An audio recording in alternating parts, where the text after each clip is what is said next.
So students, today we will discuss about n factor and various questions which were asked in JEE, main, advanced or NEET examinations. In my previous video, I have explained in detail how to find out the n factor or valence factor, and in my second video, I have also taken some examples that how you can use this milli-equivalent concept, equivalent concepts. So this concept of equivalent we can use in various forms. For example, if you multiply normality with volume, then you will get the equivalents. Second is normality. We know, students, that normality is molarity into valence factor. So this n can be written as molarity into valence factor into volume. And third, we have discussed in previous video that if you multiply mole with valence factor, then again you will get the equivalents. And fourth, I explained you earlier that if in any question you need to find out the weight of solute, weight of reactant or product, then you can use this formula, that is W upon E into 1000. This will also give you the milli equivalent. So depending on your formula, you can find out the milli equivalent. Now, very important thing is that to know the concept of equivalents, we must have command over n factor or valence factor. In my previous video, I have explained to you that how you can find out the valence factor for various substances. Valence factor for acids we find out in that video. For bases also we discussed. For salts we discussed. For elements or atoms we can calculate. For ions we can calculate the n factor. Similarly, n factor we can find out for oxidizing or reducing agent. And in that video I have also explained how to find out the n factor for polyatomic species. Because whenever you want to use this concept of equivalents, then you must be knowing the valence factor, otherwise we can't solve the question. So for all these n factor, you can go to my previous video which I have explained all these things in detail. And sometimes there is problem that if some chemical reaction is given, then how to find out the n factor. This n factor is for simple acids, bases, salts, etc. But if it is given some chemical reaction, then how you can find out? Today I will explain you this part. For example, if we have Cu2s, and it is changing into copper and SO2, then how we can find out the valence factor? These things we are going to discuss here.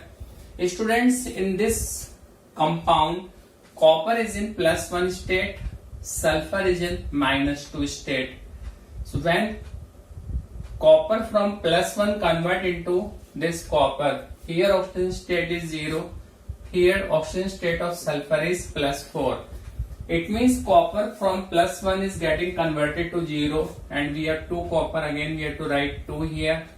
So 2 electron will be involved here because Cu plus 1 electron is equal to copper. So 2 electron will be involved here. Here we have sulfur in -2 state, here it is in +4 state. So sulfur -2 to +4. -2 means if it loses 2 electron, then it will be 0. Again, if it loses 4 electron, then it will be +4. So total electron involved will be 6. So n factor for this change, you have to note it down. 2 plus 6 is equal to 8. Like this you can find out the n factor. Similarly, if you want to find out n factor for this change, dichromate ion changing into +3. In dichromate ion, oxygen state of chromium is +6. It means +6 is changing into +3. So there will be gain of 3 electron. So valence factor, but it will not be 3. We have to take the number of atoms also. Here we have 2 chromium, so we have to put 2 here. So valence factor will be 2 into 3, it will be 6 here. So always you have to take care that valence factor is for all the atoms. Oxidation state is for one atom. Here oxidation state of chromium is +6 and one atom is taking +3 electron. But if we have 2 chromium, then total electron involved will be 6. Now suppose in some question they are giving you FeC2O4. Then FeC2O4, this compound is ferrous oxalate. Here iron is in +2 state and oxalate ion is in 2 negative state. Now students, this very important example similar to this. Here also copper was +1, 0, then sulfur -2, +4. We calculated the valence factor. In this case, ferrous oxalate, iron will oxidize from +2 to +3. So there will be loss of 1 electron.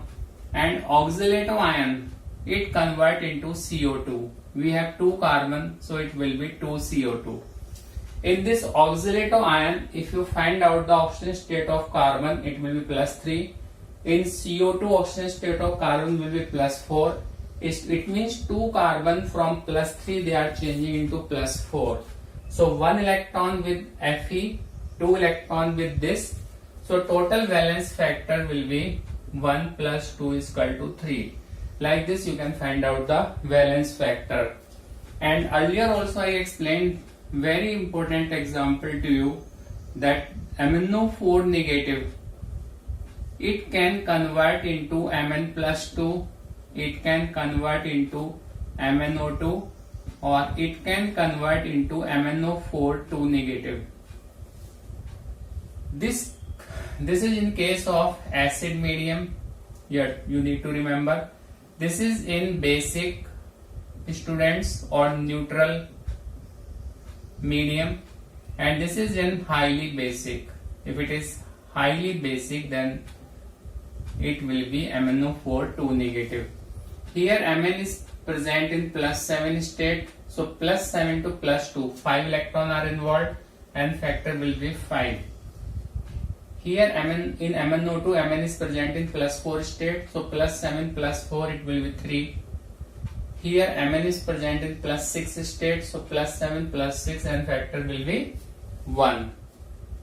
Similarly, if they have given you oxalate of ion, as I explained here also, then it convert into CO2. In CO2, carbon carries +4 charge, here it is +3 charge, and since we have 2 carbons, so we will get 2 CO2 and loss of 2 electron, so N factor will be 2.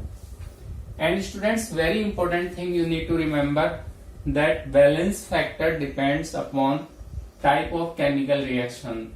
From this example, it's very clear that MnO4 negative, if it is used in different medium, then its N factor is different. It means you need to consider the reaction also. Similarly, students, in earlier video we have discussed that S3PO3 N factor is 2. In S3PO4 it is 3. In S3PO2 it is 2. But N factor of S3PO3 is 2 or it can be 1. It depends upon type of reaction here. For example, if we write S3PO3 plus NaOH, then it is forming NaH2PO3 plus H2O. One H is replaced by one sodium. It means only one H is replaceable here. So N factor will be 1. But if we write S3PO3 plus 2 NaOH, now we are replacing 2 hydrogen with 2 sodium. Then it will be Na2HPO3. Here we will get 2H2O. Now N factor will be 2.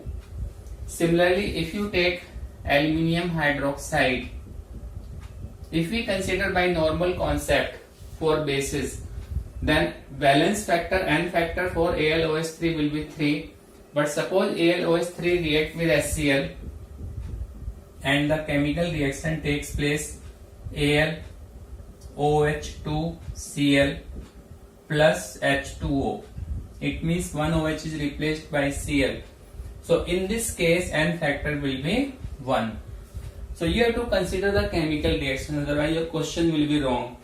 Similarly, when I explained you here acids, then I have taken these example SO2, SO3, CO2, all the examples I explained you in detail. So SO2 react with 2NaOH and we are getting Na2SO3 and H2O. In this case, these are the non-metal oxides. Non-metal oxides are acidic in nature, we know. Since SO2 needs 2 hydroxyl ion, so N factor will be 2.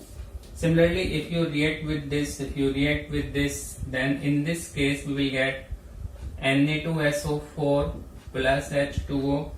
In this case you will get Na2CO3 plus H2O and valence factor will be 2. Similarly, students, if you react sodium bicarbonate with HCl, then N factor will be different. If you react sodium carbonate with HCl, then N factor will be different. If you balance this reaction, then it will be NaCl plus H2O plus CO2. In this case, it will be 2NaCl plus H2O plus CO2. Here we are using 1 mole of HCl, here 2 mole, so valence factor will be 1 and 2.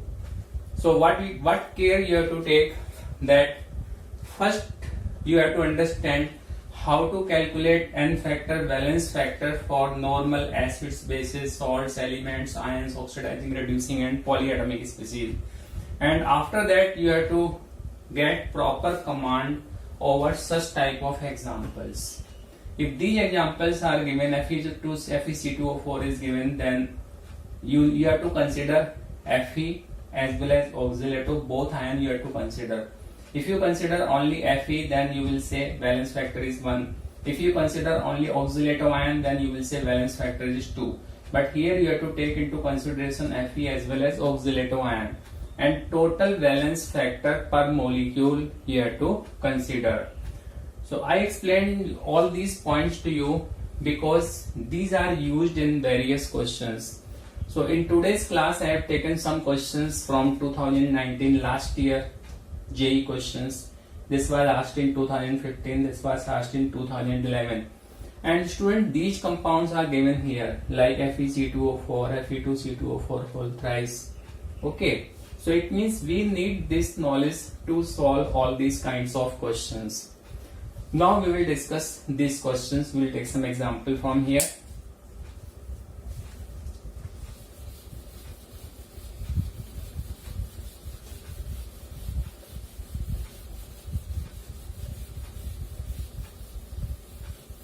So in this first question, students, we have 1, 2, 3, 4 compound. And we are oxidizing these 4 compound with KMnO4. So in order to oxidize mixture of 1 mole of each, these 4 compound they are given in acidic medium, the number of mole of KMnO4 required, how much mole of KMnO4 is required, this we have to solve here. So students, these 4 compounds I will write here. FeC2O4, then we have Fe2C2O4 whole thrice, then FeSO4 and Fe2SO4 whole thrice. Now we have taken 1 mole of each. I will be using this concept here. 1 mole of this, and just now we discussed valence factor for this. Fe plus 2, it will change to plus 3. So 1 electron, and this oxalato ion will change into, just now we discussed these things in detail, it will change into CO2. So 1 electron here, 2 electron here, total will be 3 electron. Plus, if you find out the oxygen state, it is ferric oxalate, because C2O4 2 negative, 3 C2O4 means minus 6, so 2 iron will be plus 6, so 1 iron will be plus 3. It means iron is already in oxidized state. So we need to consider only oxalato ion here. So again 1 mole we have taken. I am using this formula, mole into valence factor. 2 electron are used for 1 oxalato ion. For 3 oxalato ion it will be 6 plus 1 into. Here Fe is in plus 2 state. It will change into plus 3 state. So 1 electron is involved here. SO4 no change. In this compound, iron is present in plus 3 state. So there will be no need of oxidation here. Now total will be this 3 plus 6 9 plus 1 10. It means for this mixture, we have mole into valence factor. This value is coming 10. Now we have to take KMnO4. In this equivalent concept, we always discuss that equivalent of one component will be equal to equivalent of other component. If this one component is given mixture of these 4, then we can take combined mole into valence factor. Now KMnO4 students, valence factor of KMnO4, if we are using in acidic medium, you have to be careful. If it is given acidic medium, then just now I explained you that valence factor will be 5. It will be 5, so N. We have to find out number of mole of KMnO4. So students, N will be 2. It means our answer of this question will be A. So there is no need of writing balance equation of individually these 4 compounds with KMnO4. With this very simple approach, you can solve these kind of numericals. This is the advantage of equivalent concept, students. Now we will discuss other questions as well. This is the question number 1, and now we have second question, students. In the reaction of oxalato ion with KMnO4, oxalato ion is this. KMnO4 we have MnO4 negative. In acidic medium, H plus. Just now we discussed that we will get CO2 plus Mn2 positive. Now what is the question? Number of electron involved in producing 1 mole of CO2. C2O4 2 negative, it changes into 2 CO2, and we have already discussed there will be loss of 2 electron because carbon is changing from plus 3 state to plus 4. So 1 carbon loss of 1 electron, so 2 carbon loss of 2 electron. It means when 2 CO2 forms, there is loss of 2 electron, and if 1 mole of CO2 forms, then number of electron involved will be 1. So answer of this question will be C, that is 1. I hope this part is clear to all of you. Now we will take this question 3 asked in 2015. This question you can also relate with your surface chemistry. Although in surface chemistry very rarely they ask any numerical, but this question they have related with our stoichiometric concept, equivalent concept we can use to solve this question. 3 gram of activated charcoal was added to 50 ml of acetic acid solution. Students, we have this beaker. In this we have 50 ml acetic acid, and they have given the normality 0.06 N. In this we are putting 3 gram of charcoal. Charcoal is very good adsorbent. You know absorbent and adsorbent.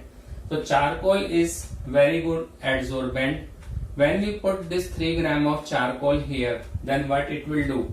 We have discussed in surface chemistry chapter, that is adsorption from solution.